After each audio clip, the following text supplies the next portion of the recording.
আমি একজন সুস্থ যুবক, আপনারে দেখা কি বিয়ের প্রস্তাব দিতে পারি না?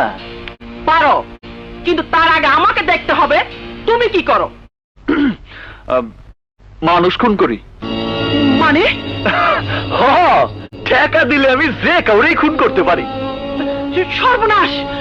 স্বপ্না, ও কি বলে? আরে হ, ঠিকই কইছি। এই ধরেন গিয়া মানুষ গাড়ি চালায়, অফিসে কাম করে, গান গায়, নাচে, সিনেমায় কাম করে, আর আমি মানুষ খুন করি। এ তো দোষের কি? এই ফ্যাটটা চালাইতে হইলে একটা না একটা কাম তো করতে হইব নাকি? তাই বলে মানুষ খুন? কি করুম কন?